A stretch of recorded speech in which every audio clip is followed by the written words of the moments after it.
fechado mesmo, né, fechar muito bem, eu quero convidar o Flávio para vir proferir uma referência. O Flávio Delmato Faria, né? Flávio é psicanalista, mestre e doutor em psicologia clínica pela PUC de São Paulo, professor responsável e supervisor clínico do curso de psicologia da Universidade São Judas Tadeu, supervisor clínico do Centro INCOD de São Paulo, coordenador do PROATS, Programa de Atenção às Tentativas de Suicídio da Universidade São Judas Tadeu. É membro do GFPC, Grupo de Filosofia e Práticas Psicoterápicas da Unicamp. Ele vai proferir a conferência Ideação Suicida, Elementos de um Caso Clínico.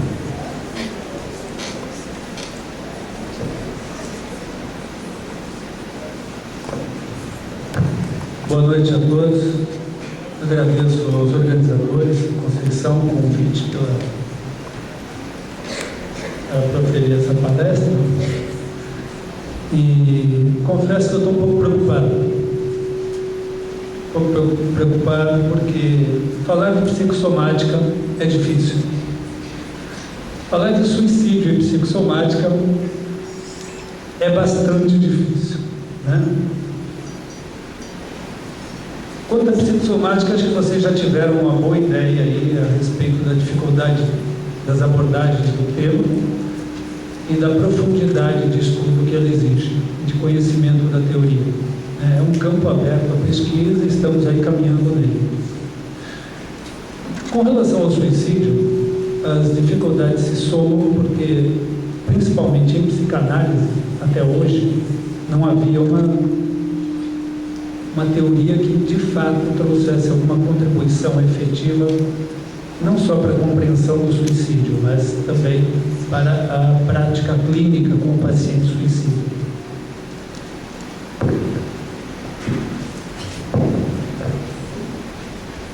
Então, em função desta dificuldade, eu quero dizer algumas palavrinhas a respeito da questão do estudo do suicídio e principalmente do estudo da técnica em relação ao suicídio, quando a gente pratica a psicanálise na teoria de Winnicott, por que eu fiz essa escolha, né?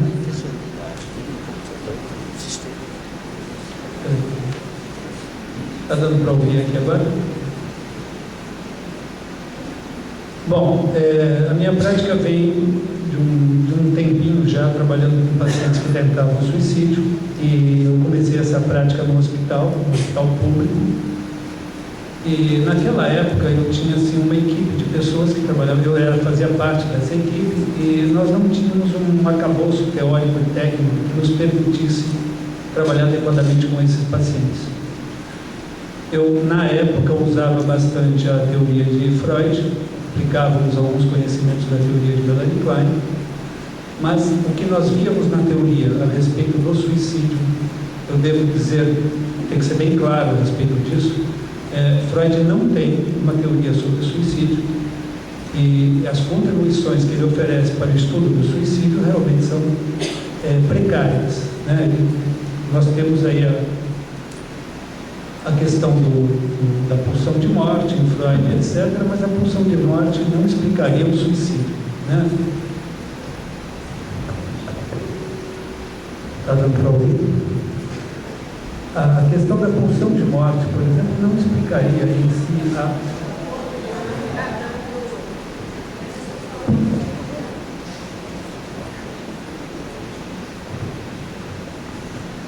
Eu estava dizendo que a questão da pulsão de morte não esgota a proposta de uma clínica para o suicídio, né? Porque quando falamos em pulsão, falamos de aspectos representacionais, falamos de pulsão de morte principalmente, falamos em destrutividade, falamos em agressividade, mas não falamos em suicídio, nem em morte propriamente dita.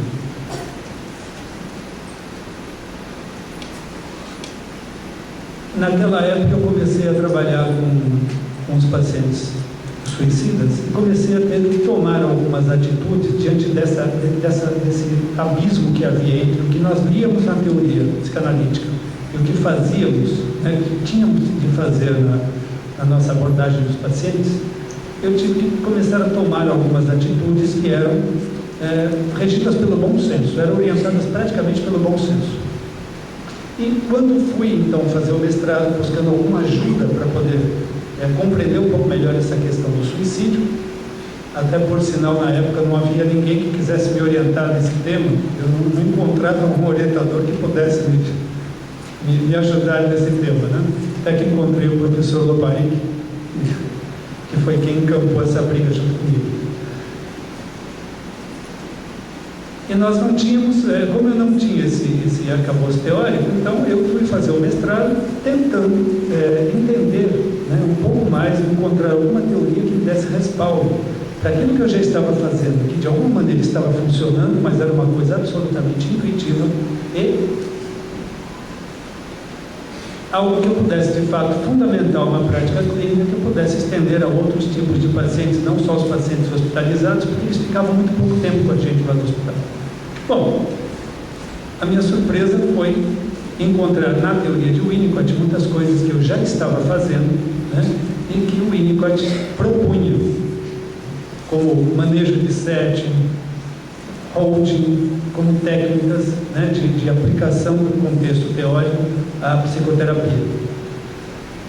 E daí a minha pesquisa começou, e até hoje eu venho, não só, é claro, a minha clínica não é só uma clínica feita por pacientes que tentaram suicídio, mas desde lá atendi um grande número de pacientes, e até hoje tivemos algum sucesso pelo segmento que pudemos fazer e até onde pudemos ter conhecimento. Nenhum deles, de fato, efetivou a ideação suicida que trazia. Bom, o que eu quero deixar bem claro para vocês é que a escolha, então, da teoria de Winnicott se deveu ao fato de que nenhuma outra teoria, pelo menos das teorias que eu tentei utilizar, não respondiam à necessidade que eu encontrava na prática clínica com os meus pacientes. Atualmente, quando faço uso da teoria de Winnicott com estes pacientes e com outros pacientes, seja no meu consultório ou mesmo nas orientações que dou aos meus alunos na universidade, eu não tenho necessidade de empregar outra teoria. Até hoje eu tenho encontrado respaldo suficiente na teoria psicanalítica, orientada pela visão winnicottiana, e tem respondido muito bem, né, aquilo que nós vimos fazendo com esses pacientes. O que eu vou falar aqui para vocês, então, são trechos de um caso. É muito difícil, como a Elza já falou, é muito difícil nós conseguirmos fazer um apanhado geral de um caso, integrar aqui tudo o que de fato aconteceu no atendimento que já dura 7 anos. Mas, de alguma maneira, eu vou tentar integrar aqueles aspectos mais significativos que para mim pareceram mais significativos, considerando essa perspectiva psicossomática. Eu vou ler um pouco, vou entremear alguns comentários durante a leitura e no final eu vou tentar, porque eu sei que o tempo não vai ser suficiente, eu vou tentar dar um fechamento para situá-los a respeito da posição do caso atualmente.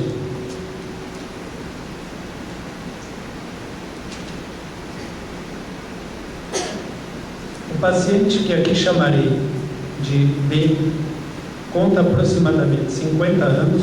Olha, uma hora eu vou chamar ele de B, outra hora de Z e tal, mas aqui é só para não citar o nome. Conta aproximadamente 50 anos e foi encaminhado para atendimento por um consultor que lhe prestava serviços e que também possuía formação em psicologia.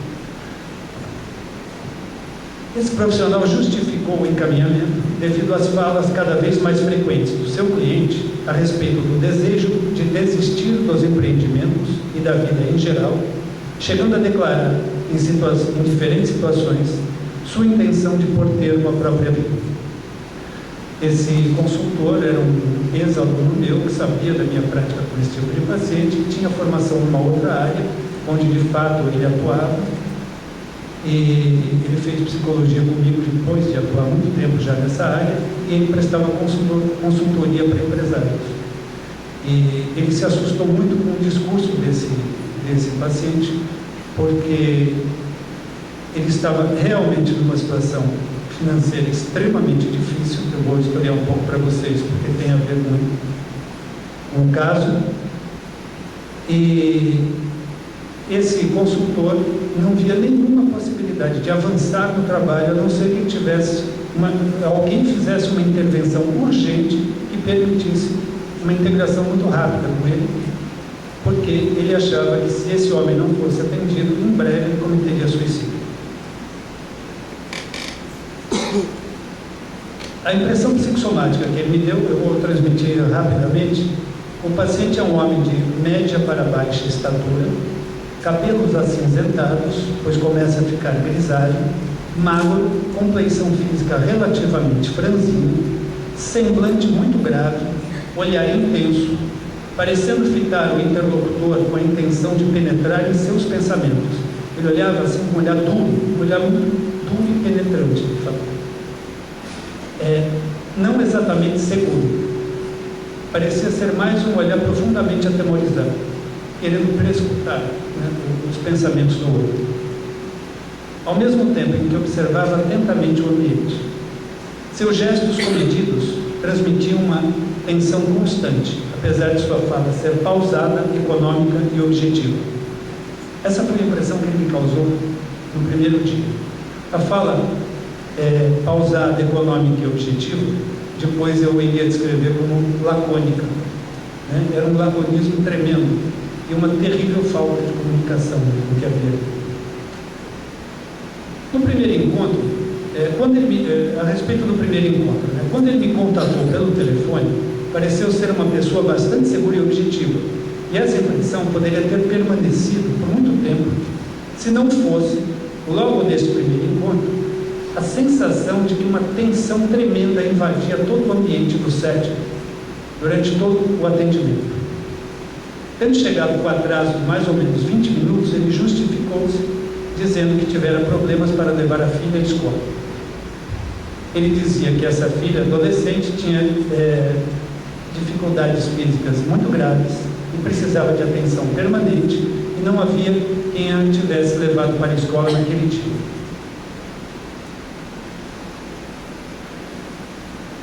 Nesse primeiro encontro, nossa conversa girou em torno de assuntos relativos à distância do meu consultório, as dificuldades com o trânsito na cidade e algo sobre os motivos do encaminhamento que ele fora feito.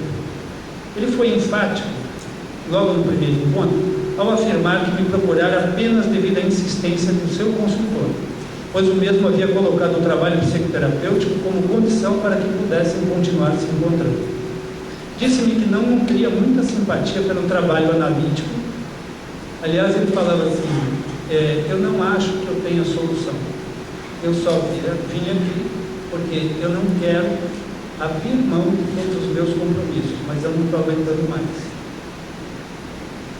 E diz que possuía alguma experiência com a psicologia devido aos inúmeros cursos de motivação de que participaram, também pelas suas incursões que fizeram aos consultórios de vários psicólogos e psiquiatras. Descrevia-se como uma pessoa objetiva e pouco afeita a divagações inúteis. Uma dessas divagações inúteis que ele considerava como inútil era falar sobre o passado. Esse homem não tinha passado. Durante muito tempo o meu trabalho com ele foi pautado na presentidade do nosso encontro ali e nas circunstâncias atuais da sua vida, as suas dificuldades junto à família e as suas dificuldades econômicas. Até hoje, esse caso continua em atendimento, até hoje eu não sei de aspectos básicos importantes da primeira infância desse homem. Essa atitude refratária, na qual pareciam se misturar sentimentos de desconfiança e agressividade, iria permear durante muito tempo os nossos encontros. Ao final desse encontro, que durou apenas 40 minutos, nós conseguimos com muita dificuldade encontrar um horário para a nossa próxima entrevista. Bom, eu estou relatando esses primeiros encontros porque eles têm tudo a ver com o que veio depois. No segundo encontro, ele veio acompanhado da filha. A menina apresentava um sério comprometimento motor e cognitivo, chegando a me causar preocupação com o fato de ela ter que subir as escadas do consultório para chegar à sala de atendimento. B a apresentou a mim, dizendo seu nome e pedindo-lhe que me cumprimentasse, o que ela fez de uma forma com extrema dificuldade e se mostrando extremamente confusa. Ele justificou dizendo que tive de trazê-la porque novamente tivemos problema com o nosso motorista. Esse encontro versou sobre as questões relativas à menina adolescente, que ficou todo o tempo sentada em minha poltrona, pois ela pediu a Pedro para sentar ali, agora não é mais minha. E ela falava por sons indistintos e por movimentos, mas ele praticamente decodificava o que ela falava. Ali havia um tipo de comunicação, que depois eu percebi na vida dele, ele praticamente não havia tido. Ele conseguia decodificar os sinais dessa vida, porque eu acho que nunca ninguém havia feito com ele, na própria vida dele. Ele entremeava assuntos profissionais com assuntos familiares, principalmente sobre as questões relativas à educação desta filha, e me dei conta de que estava observando a minha reação à presença da moça. Quando eu olhava para ele, eu via que ele estava olhando para mim e olhando para ela como se estivesse vendo. É como se ele estivesse querendo saber se eu aceitaria a filha ali. E hoje eu percebo que isso tem tudo a ver com uma projeção dele, que ele fazia do seu sentimento, do seu sentimento de ser, da sua forma, como ele se sentia tão necessitado como aquela filha. De alguma forma ele se projetava ali e trouxe aquela filha como se fosse uma questão mesmo, um teste. Se você aceitar a ela, você vai aceitar também.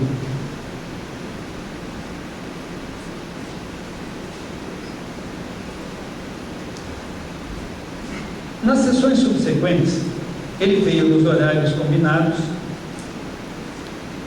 e isto, aliás, iria se revelar uma constante. Apesar de ele ter um discurso profundamente desesperado, um discurso totalmente desprovido de qualquer sentimento de continuidade em alguns momentos, ele faltava muito pouco e não chegava atrasado nunca. Ao contrário, em alguns momentos eu cheguei atrasado aos atendimentos e me surpreendi pela tolerância dele com esses atrasos.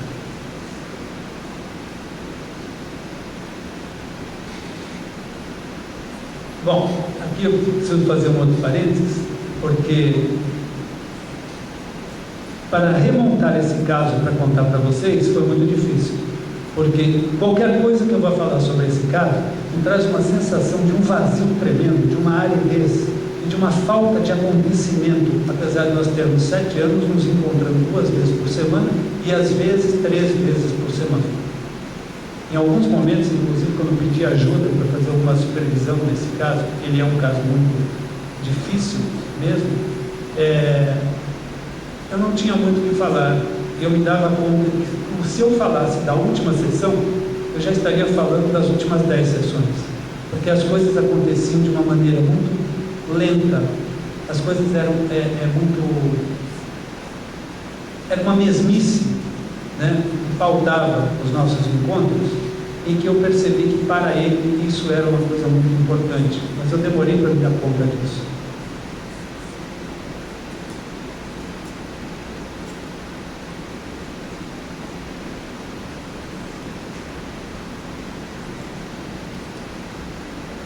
Então, nesses primeiros encontros, ele chegava, sentava-se, me olhava fixamente e perguntava o que é que eu queria que ele falasse.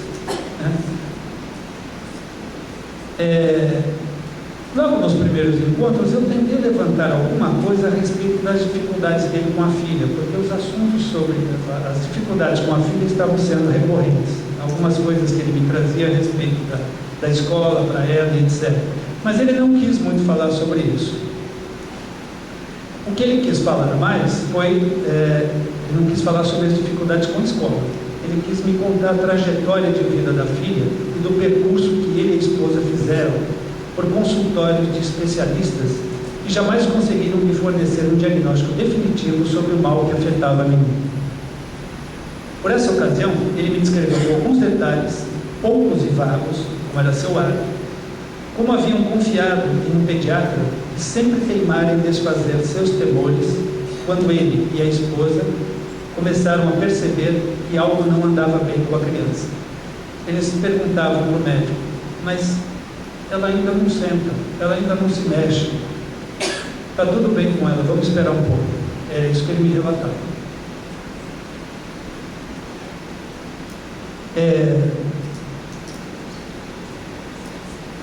Após muita insistência, foram encaminhados a um especialista. Isso porque eles insistiram muito, porque a menina aos 6 meses não se afirmava, aos 7 meses não se afirmava, o corpo dela era todo molinho, etc. Foram encaminhados a um especialista considerado como alguém relevante em sua área, que também não tomou nenhuma conduta imediata, tendo apenas prescrito alguns medicamentos, pedindo que aguardassem mais alguns meses. Como especialista em questão repetia esse discurso a cada nova consulta, resolveram procurar outro médico, quando a criança já contava com 1 ano e 6 meses. Este novo profissional repreendeu-os por não terem procurado ajuda antes. Eu estou contando essa história que ele me trazia da filha, porque, na verdade, eu estou trabalhando essa questão da projeção que ele fazia sobre os receios que isso também acontecesse com ele.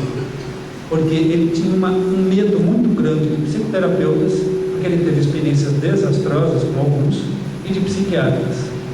Eu era o 8º psicoterapeuta que ele procurava, para quem ele havia sido encaminhado, e ele já passara por 6 psiquiatras. Esses dados sobre a menina foram, durante um bom tempo, quase os únicos elementos do que eu poderia considerar uma história em sua vida. Mas somente mais tarde eu vim me dar conta de que, durante um bom tempo, a única história um pouco mais integrada que ele me contara sobre a sua vida era aquela, relativa ao desenvolvimento da sua filha. A história de vida dele se entremeava com a história dessa filha e das dificuldades com ela, como se ele precisasse do outro para poder falar de si mesmo. Então, é claro, os receios todos que ele apontava e as desesperanças todas que apontava em relação a essa filha,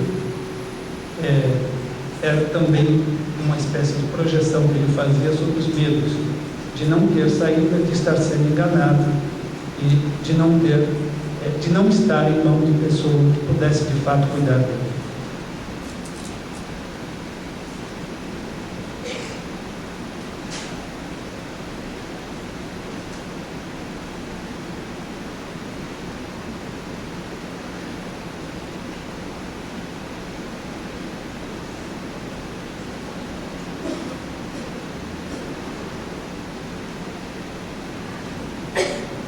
Vou pular esse pedaço aqui, porque eu vou falar disso mais tarde. Mais tarde eu pude concluir que estes e outros aspectos de seus fracassos em pedir ajuda, ele dava testemunho neste e noutros aspectos do seu fracasso em conseguir ajuda, ele dava testemunho da sua total descrença na possibilidade de qualquer comunicação e, por extensão, de obter ajuda se comunicando com alguém.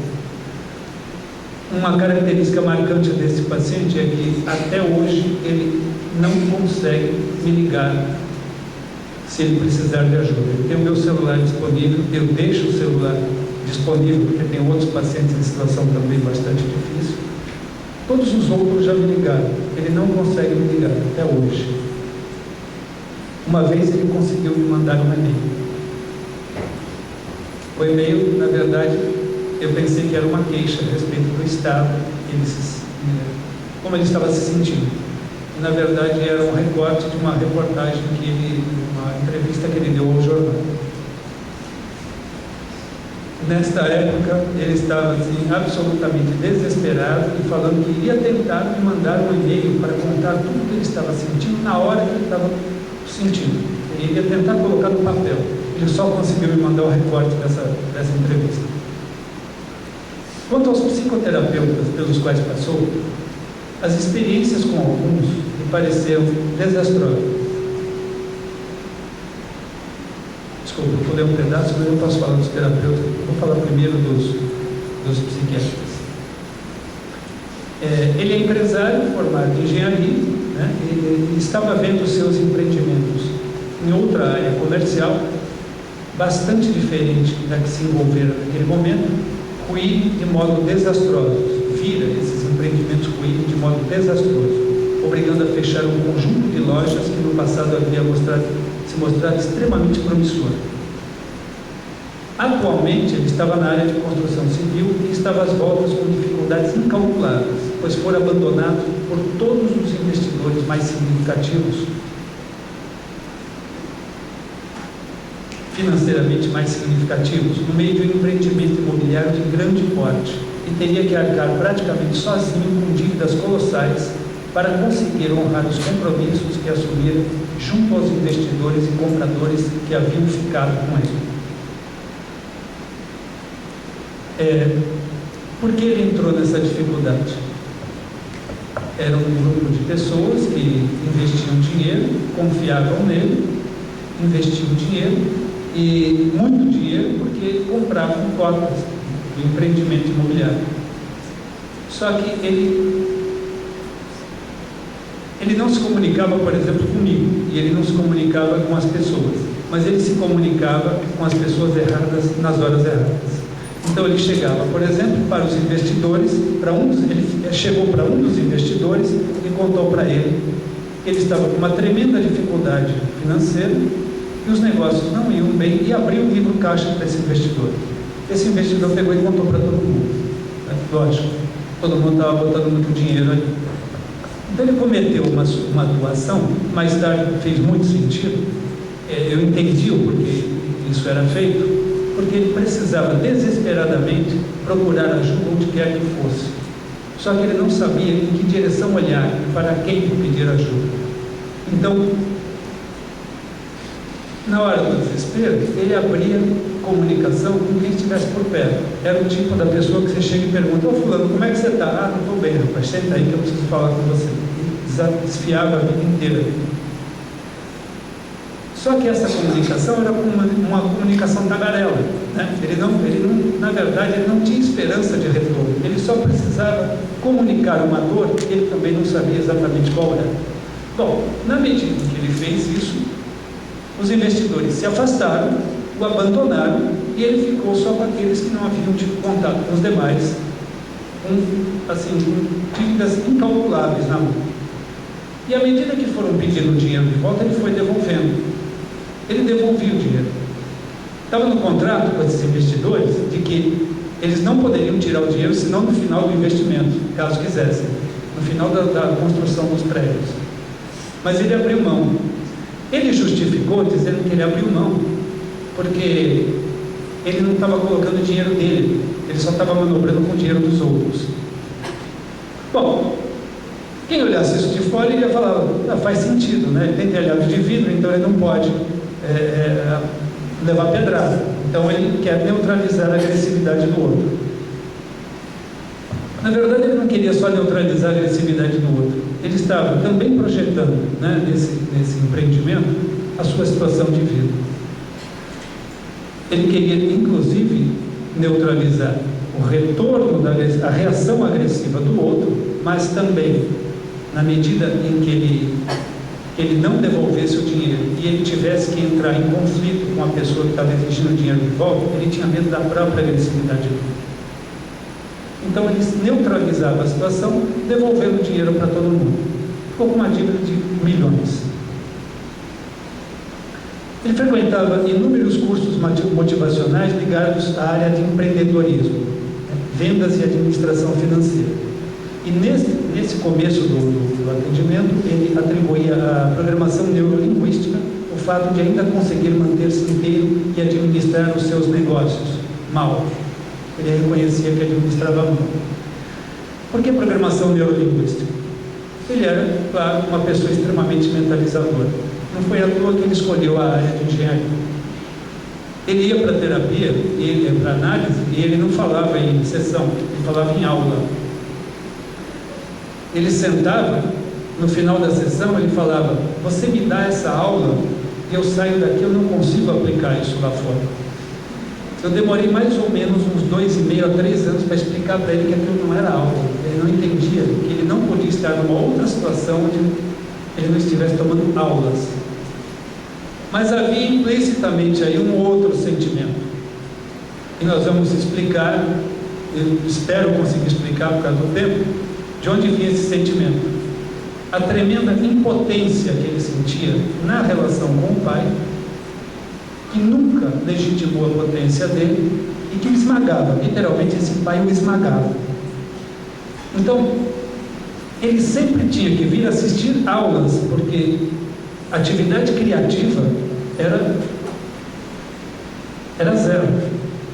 Ele tinha que sentir que eu podia e ele não. Ele reproduzia a relação que ele tinha com o pai.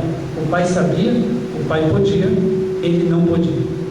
Ele nunca soube, ele era um fracasso, ele era um incompetente. Esse discurso ele ouviu desde que ele se lembra de ser gente até os dias atuais. Ele sempre ouviu esse discurso. Então, para aqueles que acham que o Winnicott nunca falou de pai, esse aqui está cheio de pai para a gente falar.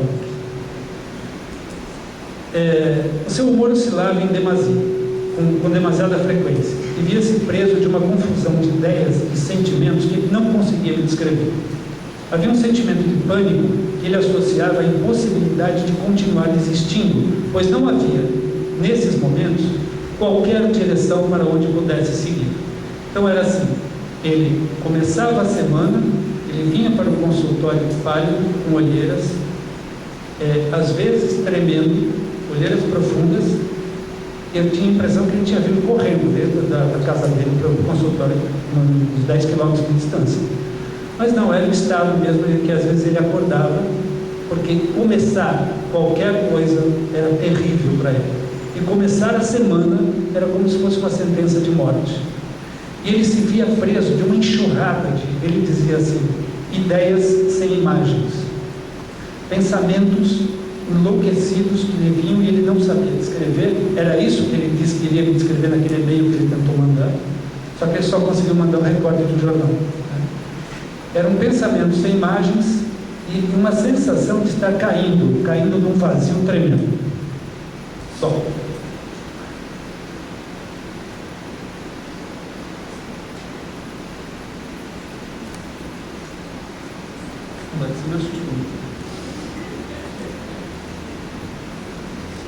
Então havia um sentimento de pânico e uma impossibilidade de continuar existindo. Ele me descrevia tal situação com um medo terrível e indescritível que eu levaria a fazer qualquer coisa para poder escapar. E o suicídio se aproximava com uma das possibilidades mais evidentes para o desfecho daquilo, segundo ele. Os medicamentos que os psiquiatras lhe haviam receitado pareciam não fazer efeito algum. De fato, ele dizia assim, não adianta nada. Eu já fui para 6 psiquiatras, cada um deles me receitou de 3 a 4 medicações e não muda nada do que eu sinto. Alguns ainda pioraram, porque interferiam no seu desempenho sexual e prejudicavam o seu sono. Um dos últimos psiquiatras que havia procurado disse-me, ao receitar-lhe uma nova droga, se isto aqui não fizer efeito, o que você tem não é depressão. Não fez efeito. A ausência de melhora reforçou seu sentimento de que seu caso não poderia ter qualquer solução favorável e de que a única saída possível seria desistir realmente de tudo. Mais tarde, eu exploraria essa vontade de abandonar tudo, tentando mostrar-lhe que, de fato, era isso que ele desejava e precisava, abandonar-se para poder ser cuidado como jamais o fora. Eu falei isso, não estou dizendo que ele fez isso. Estamos caminhando ainda nesse sentido. Quanto aos psicoterapeutas, as experiências com alguns lhe pareceram desastrosas. Houve um que tentou hipnotizá-lo usando uma roda que girava incessantemente enquanto lhe dizia para relaxar e parar de pensar em qualquer coisa.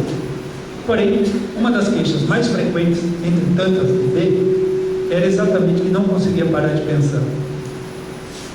O outro pareceu-lhe suspeito porque eu tocava frequentemente, segurando suas mãos, pondo as mãos em suas pernas e insistindo para que se deitasse. Um deles era-lhe bastante simpático e sempre o achou competente, mas ele não conseguia compreender as interpretações que ele lhe fazia, até que desistiu, sentindo-se ainda mais incompetente e limitado. Nenhum desses profissionais, segundo ele, parecia querer falar a respeito de sua maldade interior, pois queixara-se com insistência para todos eles do sentimento que havia dentro de si, uma maldade desumana e sem limites. E mais tarde a gente vai associar com essa agressividade que eu falei que ele temia, inclusive confrontar os investidores que pediam dinheiro de volta. Havia uma terapeuta pela qual ele nutria especial simpatia e carinho, que conseguiria ficar com ele durante 1 ano e meio. Ele percebia nela um verdadeiro interesse e preocupação por ele, e ele começou a sentir esperança, provavelmente porque aquela mulher deveria ter características maternas, que era tudo que ele precisava. Só quando ele falava deste sentimento de maldade interior e baixa autoestima associada a ele, a profissional ia no sentido oposto, tentando mostrar todas as coisas boas que ele já havia feito na vida. Sua preocupação com a família, o seu empenho em ser bom profissional e etc. Mas ele dizia, precisava saber o que era aquilo, porque se sentia tão mal, imprestável. Eu vou usar a expressão dele para ilustrar como é que ele se sentia. Ele falava assim, eu sou o bichinho que está embaixo do cocô do cavalo do bandido. Eu não presto para nada.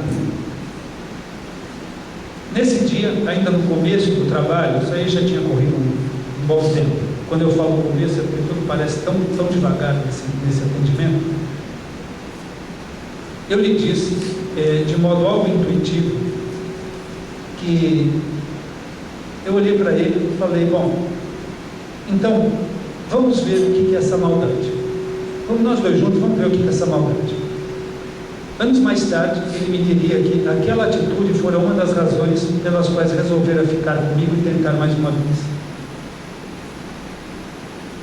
Uma das características mais marcantes desse processo analítico para mim é o fato de que ele parecia não ter qualquer memória de seu passado distante, principalmente da primeira infância.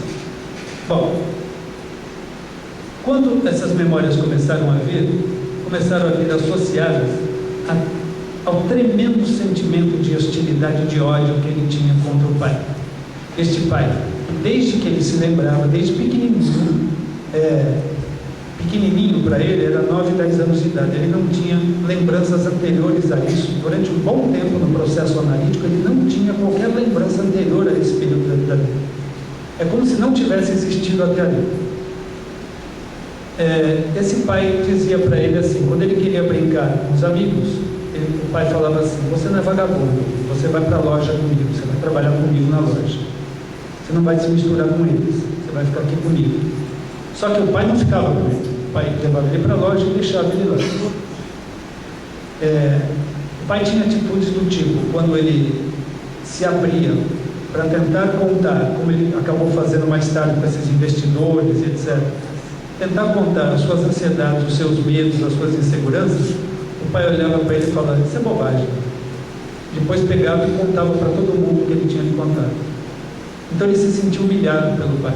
Ele tinha um ódio tremendo desse pai, que sempre o acompanhou de alguma maneira, mostrando para ele que ele não tinha, simbolicamente falando, potência alguma, competência nenhuma para gerir qualquer coisa.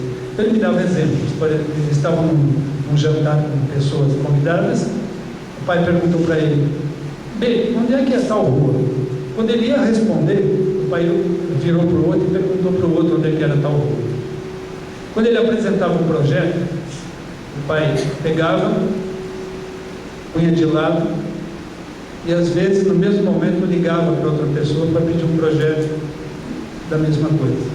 Então ele era sistematicamente desautorizado por este pai. Uma única situação onde ele se sentiu um pouco fora dessa situação de humilhação na relação com o pai, foi uma situação que o pai sofreu um acidente e ele teve que assumir os negócios do pai. E ao assumir os negócios do pai, ele mostrou uma competência tremenda. Ele tinha 18 anos de idade, 19, e conseguiu gerir muito bem toda a situação. Só que quando o pai voltou, o pai falou para ele, tá, agora pode ir embora. E não deu nenhuma continuidade para isso.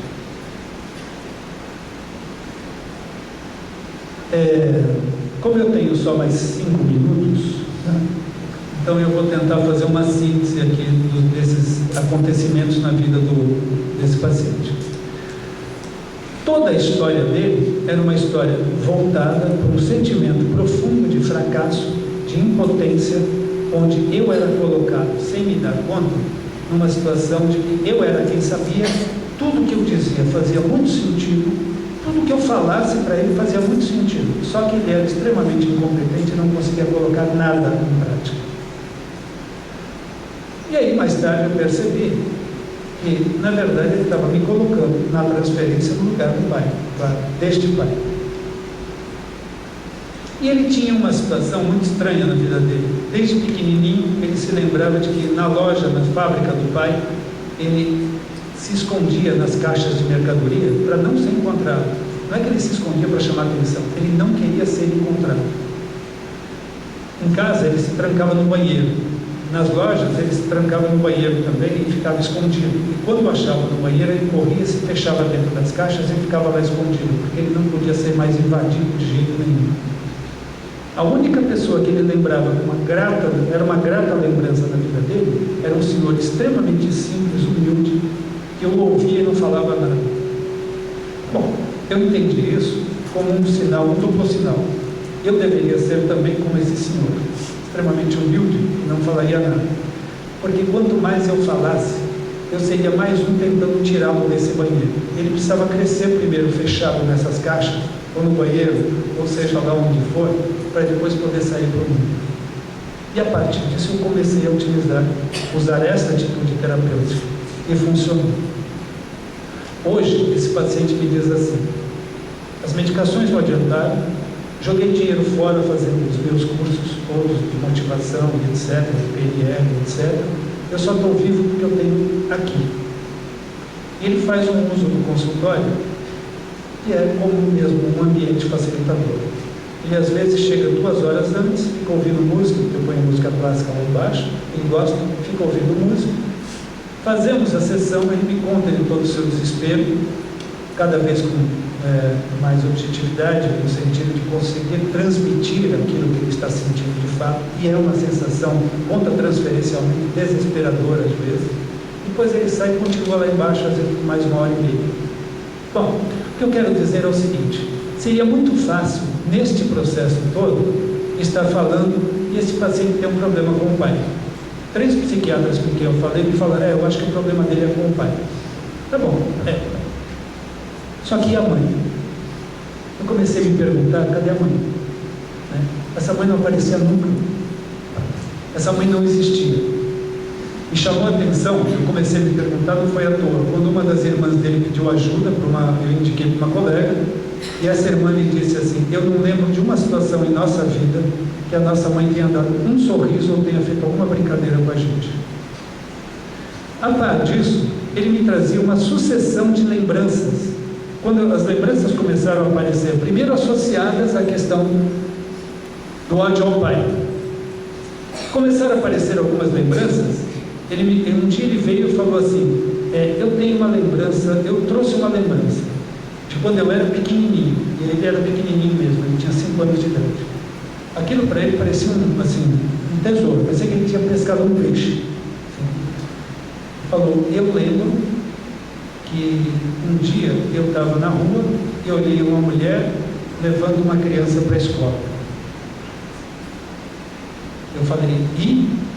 Então? Ele disse: não, é só isso. Era essa mulher levando essa criança para a escola. Mas era muito triste.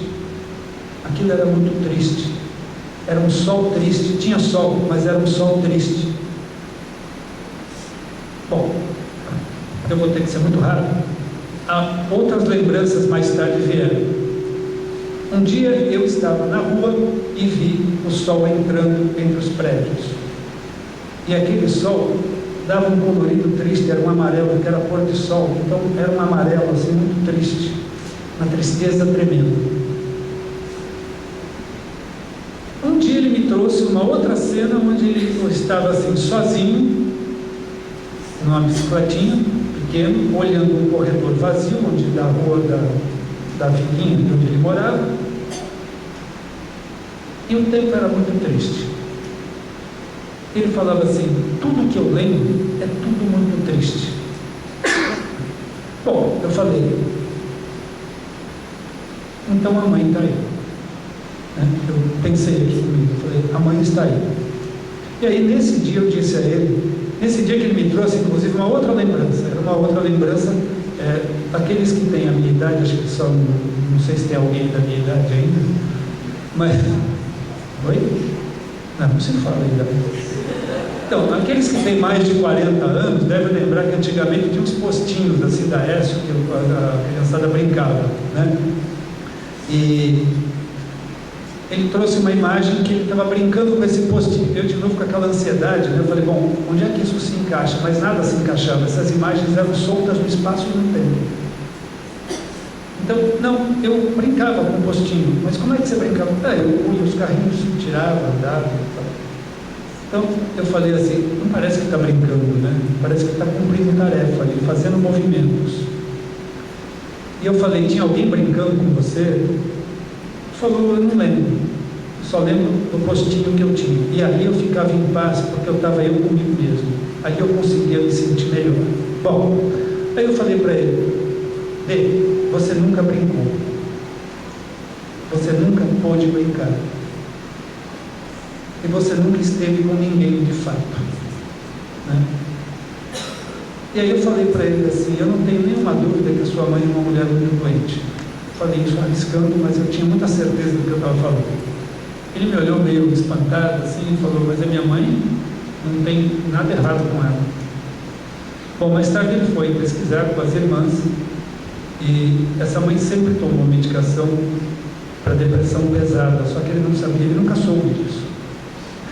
E quando ele começou o processo terapêutico, ele ia perguntar para a mãe, começou não, depois de um tempo de processo terapêutico, ele ia perguntar para a mãe sobre o passado dele.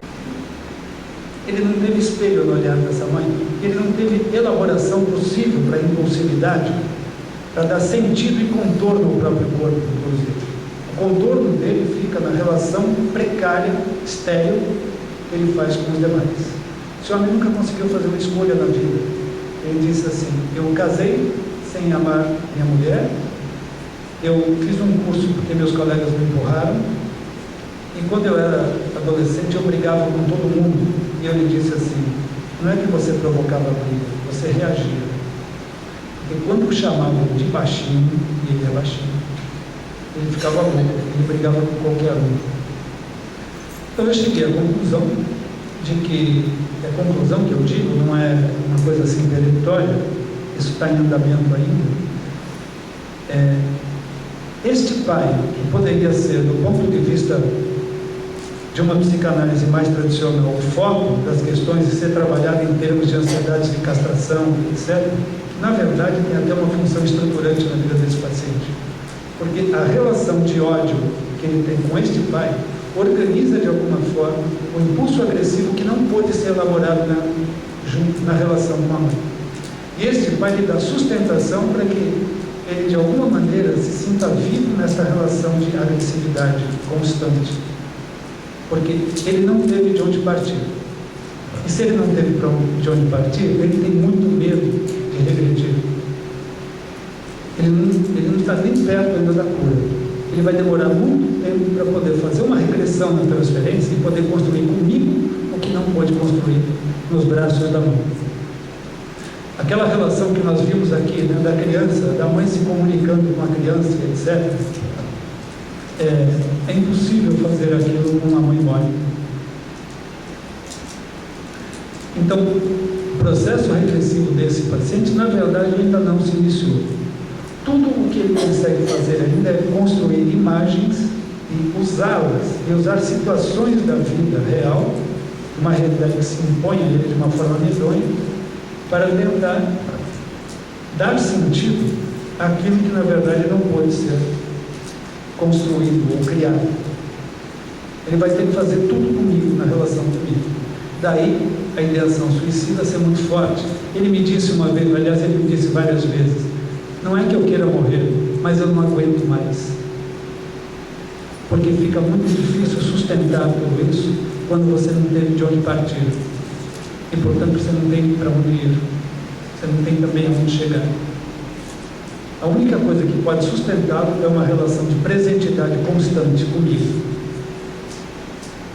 E isso me obriga, às vezes, a ir até a construção, às vezes até tentar, só que eu não posso manter isso o tempo todo, tentar caminhar com ele, conversar com ele. E quando ele está, pelo menos, fazendo exercício motor, ele se sente um pouco melhor. Tem muita coisa para dizer sobre esse caso, mas eu vou ter que encerrar aqui. A questão da psicossomática em si ficou na franja, que é essa questão da elaboração do impulso, né? E da possibilidade da construção de um contorno, inclusive através do tato, da pele e assim por diante. Só para concluir, esse homem teve câncer de pele, né? Ele já extraiu 3 tumores. E eu não quero aqui fazer nenhuma avaliação precipitada e irresponsável, mas ele é extremamente mentalizador. Ele só consegue tomar aulas e falar de coisas objetivas e concretas. E os 3 tumores foram na cabeça, na região do couro cabeludo. Eu só posso falar isso porque eu tenho pé esgotado e você já está quase me tocando aqui. Mas acho que a gente vai ter tempinho para responder alguma coisa.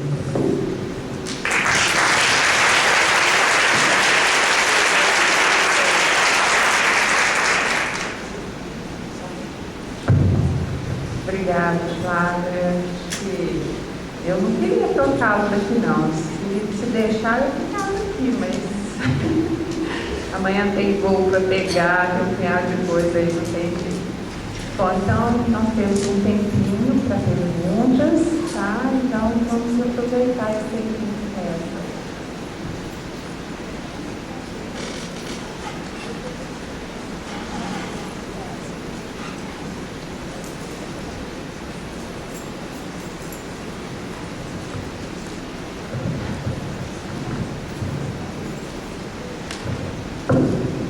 Eu também ficaria, né? Então, mais tempo. Então, essa coisa ruim dele, né? Essa coisa ruim dele. Aparentemente, então, ele tem um grau de agressividade, mas essa agressividade não é qualquer. Aparentemente, é muito primitiva. Então, não é a agressividade de uma doente, me parece. E acho que seus comentários até são bem interessantes, né? Supor que a agressividade, a hostilidade que o pai mostrava com ele, viu que tinha uma reação, que mesmo a reação agressiva que fosse, então, era mais real do que aquilo que ele podia contar sem essa hostilidade, a relação de hostilidade com o pai. Acho que não é esse tipo de ruindade que o habitava. Muito bem, se a gente descartar nisso a ruindades constitucionais, já que a gente lê inteiramente, né, as doenças históricas, então o que seria constitucional não está em primeiro plano. Qual seria a origem, qual seria a natureza dessa ruindade? Interessante que você fala de ruindade, né? Porque isso não é só vontade de destruir, né? Simplesmente isso ou aquilo, ou agressividade contra isso ou aquilo, matar os inimigos, matar não sei o que, coisa e tal. É algo de muito ruim que, inclusive, se de alguma maneira toma a conta dele, tanto essa ruindade, o destrói, o carcome por dentro, muito bem. Bom, o que você acha que você poderia hoje falar dessa ruindade, só para dizer, você lembra, né, que Winnicott vai falar também de bondade originária, né, na moral e educação, tal. E que é a bondade originária que é, além de consistir em duas coisas, 2 pilares. Do lado, o funcionamento sadio somático, e do outro lado, os cuidados para com esse funcionamento sadio somático, que foram incorporados pelo indivíduo. Aparentemente ele não conseguiu incorporar nenhuma bondade que viria do ambiente, incorporar. E até mesmo o funcionamento somático não era base de algo como se disse bom, se disse bem, se disse funcionar. O que é, na sua hipótese, essa unidade básica, né? Ser paciente. E eu já bem. Bom, eu tentei falar alguma coisa sobre isso, mas não sei se eu fui claro. Quer dizer, até onde eu consegui chegar em termos de tecer algum terreno aí, né, no chão, como pudesse pensar sobre isso, eu acho que houve total ausência, né, de poder fazer o exercício. Eu estou falando da agressividade, mas ainda não é agressividade, é do impulso destrutivo, né, da destrutividade natural, para que mais tarde isso pudesse, de fato, se transformar em agressividade, em agressão, em objeto, etc. Eu acho que a maldade que ele diz que sente dentro dele foi pura falta de ter um corpo de mãe, inclusive, estou falando inclusive da experiência motora de poder encontrar um corpo de mãe, oposição, que ele pudesse começar a elaborar o impulso motor, o aspecto motor, e depois poder fazer uso de uma agressividade, de uma agressão compadecida, coisa que ele não pôde fazer, porque isso, quer dizer, deve ter feito, mas esse gesto ficou parado, suspenso no ar, ficou suspenso no espaço, sem retorno.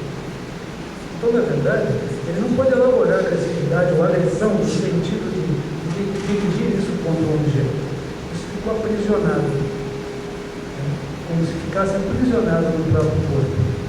Uma situação, uma sensação insuportável de um impulso que não pode ser estendido para o espaço e encontrar retorno. Então, assim, por isso que eu falo que, na verdade, encontrou uma mãe morta.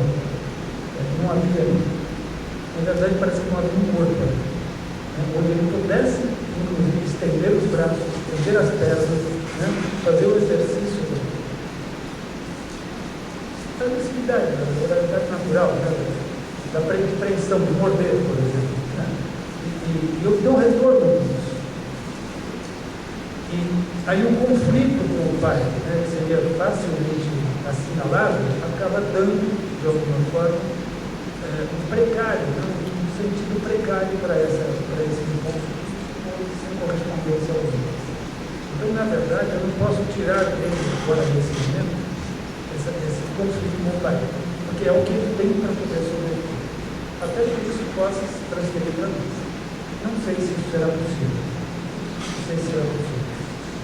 O fato é que eu sinto a cada dia, não sei se eu estou respondendo a sua questão, é que ele sobrevive de fato porque ele tem a mim.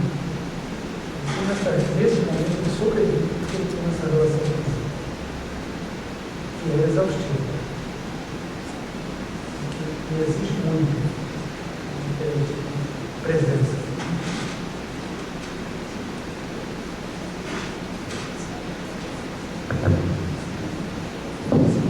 Mais alguém?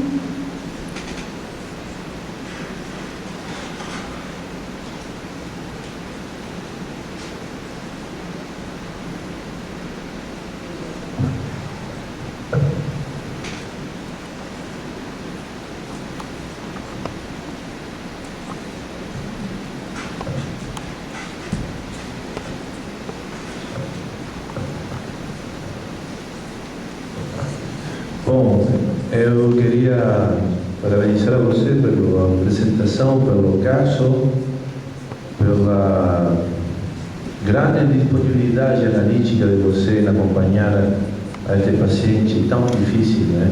Tão difícil. E eu fiquei pensando, é um caso apaixonante para falar muito tempo, né? Mas eu fiquei pensando neste assunto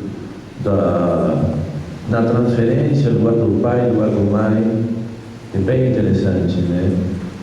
Porque, por momentos, quando você trazia a história do caso, essa presença permanente do pai, como que a única história que ele podia trazer na sua narrativa era essa história com seu pai, né? Essa humilhação do pai.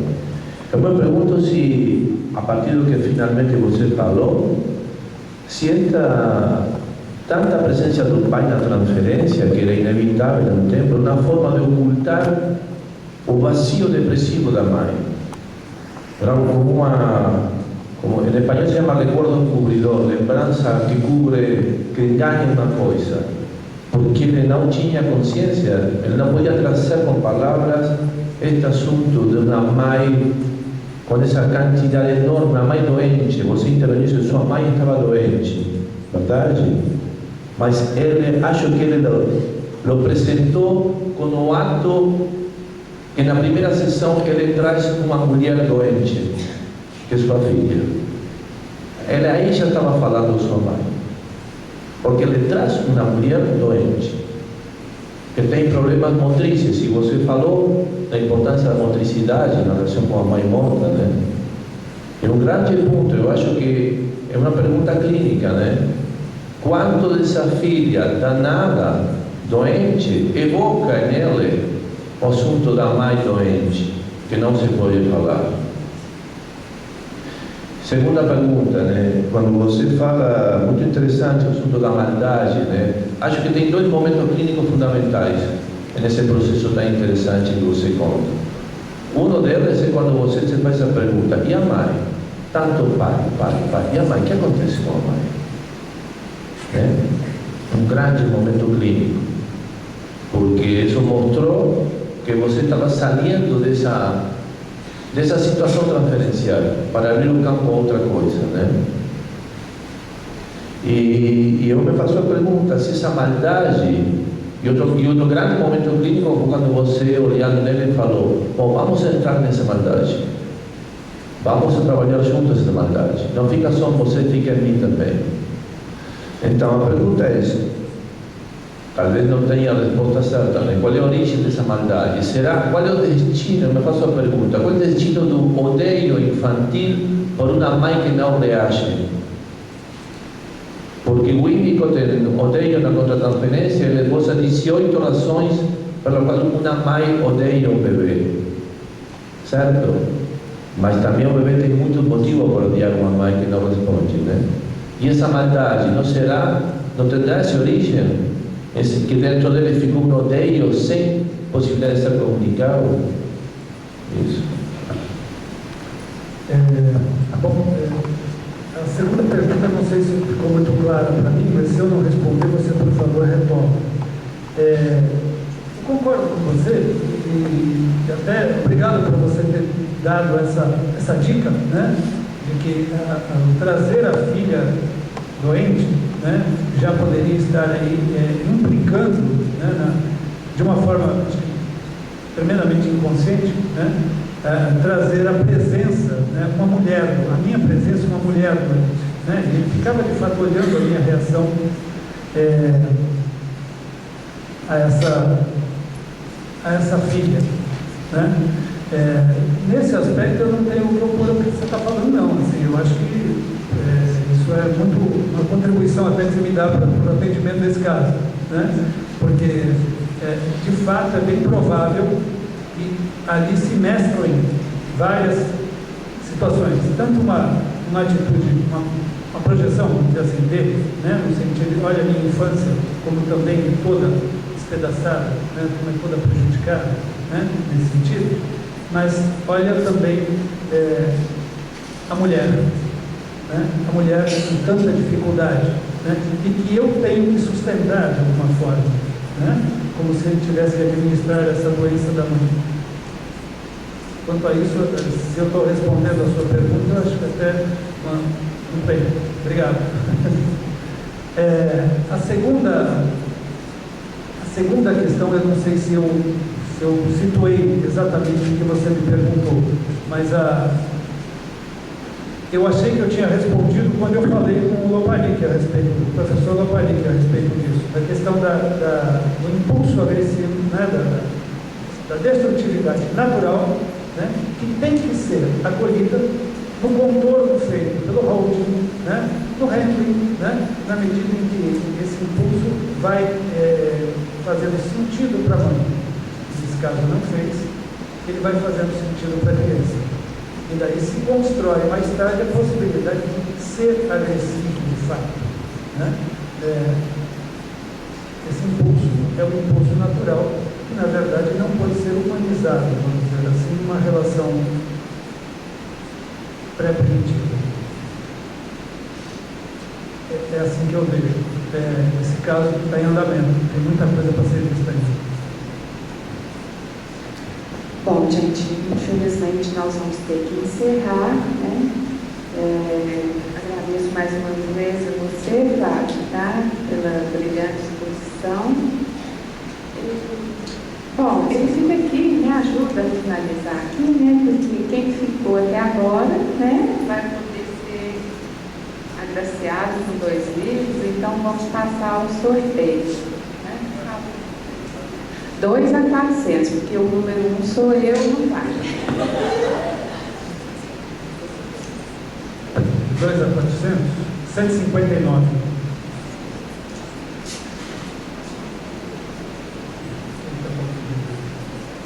O 9 hoje está fazendo a luz aqui, esse livro.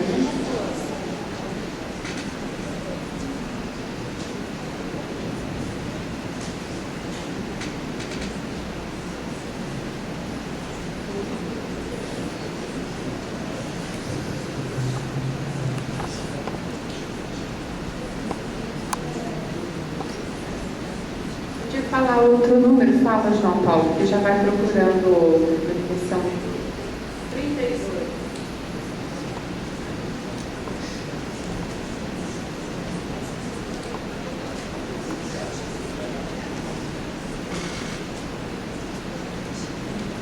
A dificuldade, gente, não é porque eles não sabem olhar a sequência dos números, não.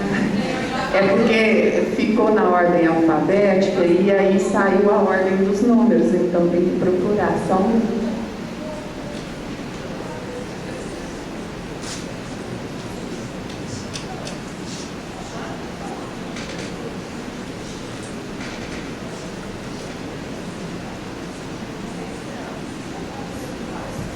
Se não estiver aqui, não vale, mas tem que estar aí na lista o nome.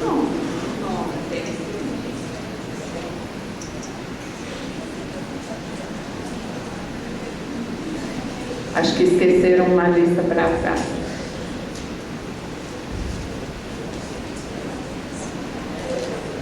Bom, gente, então eu vou aproveitando para agradecer mais uma vez, né, a parceria e a... Não, foi 32.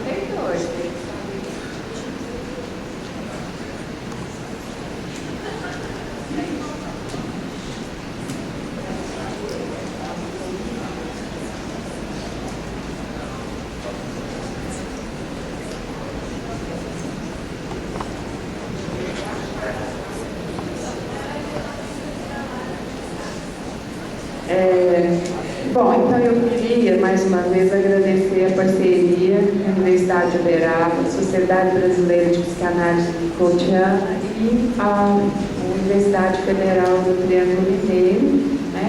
O apoio da FAPEMIG, do Conselho Regional de Psicologia e de todos os nossos patrocinadores. Certo?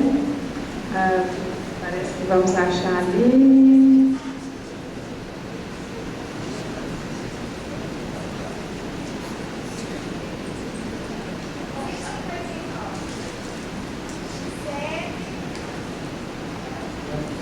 Gisele.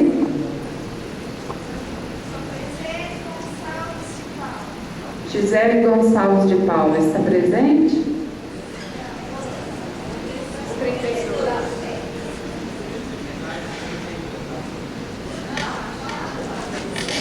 Não acharam 32. Outro número. 23.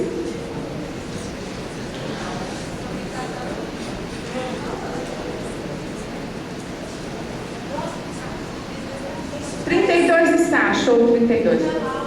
Ana Laura Campos. Se não me engano, ela acabou de sair. 23.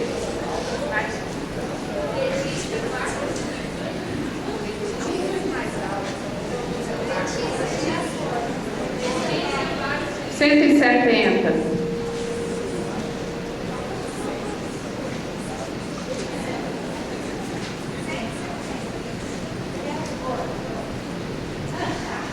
Não está presente também. Até 400, de 2 a 400. 210.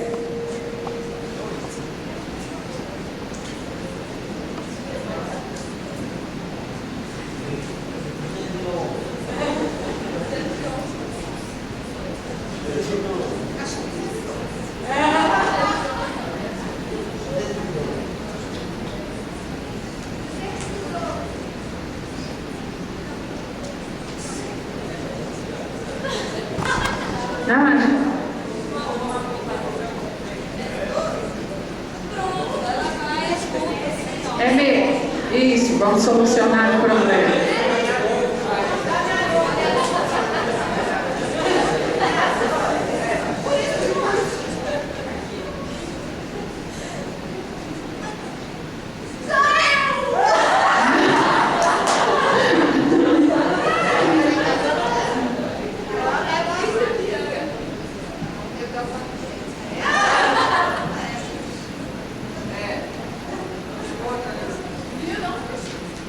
Patrícia ganhou mesmo? São dois, falta um.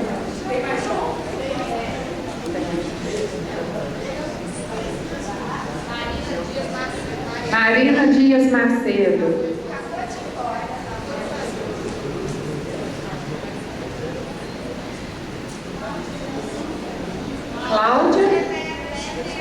Cláudia Helena Juliana.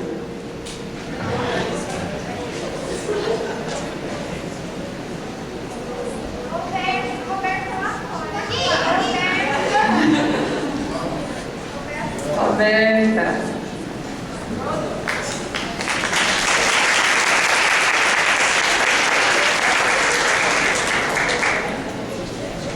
Bom, gente, só um minutinho. Eu queria chamar a comissão organizadora aqui na frente, pode ser? Vai, Ana Cristina, faz favor, Vilma, Eliane, todos os monitores, Deise, Maiara, Bruna Souza, Luciana, Kéria, Cristina, Natália, Amanda, Christian, Priscila, Renata, Meiriane, Roberta, Larissa, Bruna e Patrícia. Eu queria que vocês dessem uma salva de palmas para eles, que trabalharam muito todo esse tempo. Valquíria está aqui também,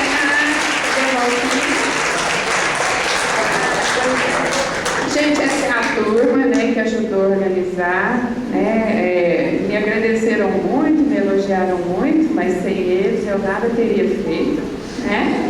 E eu agradeço muito a presença de todo mundo e quem sabe, né, daqui a um tempo a gente vai fazer o próximo e todos estejam aqui presentes, né, para a gente conversar um pouco mais, tá bom?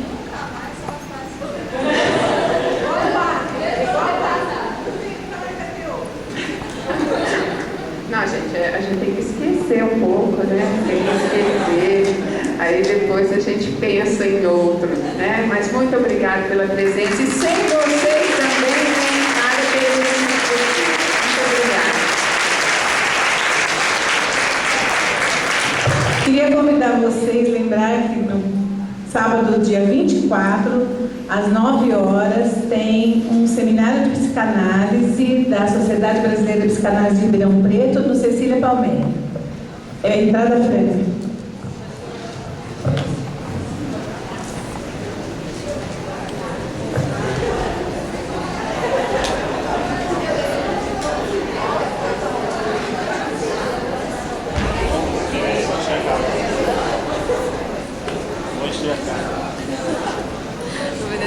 Sabe?